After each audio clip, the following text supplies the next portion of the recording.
is Unit 4, Lesson 5. Today we're looking at using a variety of different strategies to model some division. So this looks pretty easy, right? This is 1. My whole here is 1. I've divided this into chunks that are 1/5 big, and there's 5. I can go back and I can check that we're using a related multiplication. 5 times 1/5 is 1, right? So I can see that these two are related.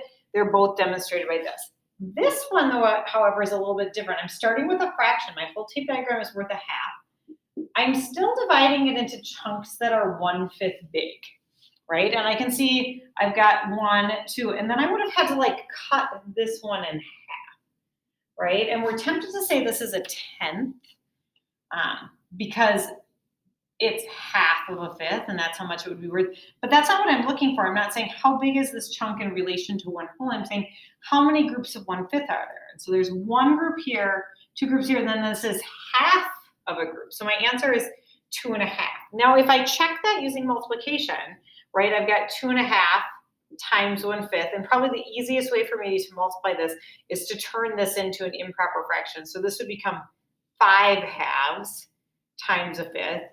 And that would be 5/10, which I can simplify back to a half, right? So that's my answer there that I can model for this, all right? Some of the other things that we've also used in this lesson are our pattern blocks, right? So if this makes more sense to you, the tape diagram, you can definitely use the pattern blocks.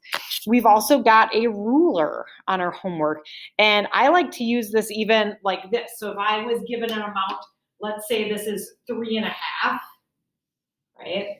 I would mark out 3.5. And then let's say maybe I was being told to divide it into 1/4 inch chunks. I can go ahead and I can mark those 1/4 of an inches all the way along my ruler, and then I'm just counting how many chunks I have. That can be a useful way for me to do that. The point is not for you to master all of these strategies. You should be able to interpret them, but feel free to use whichever strategy works best for you. Good luck on your homework.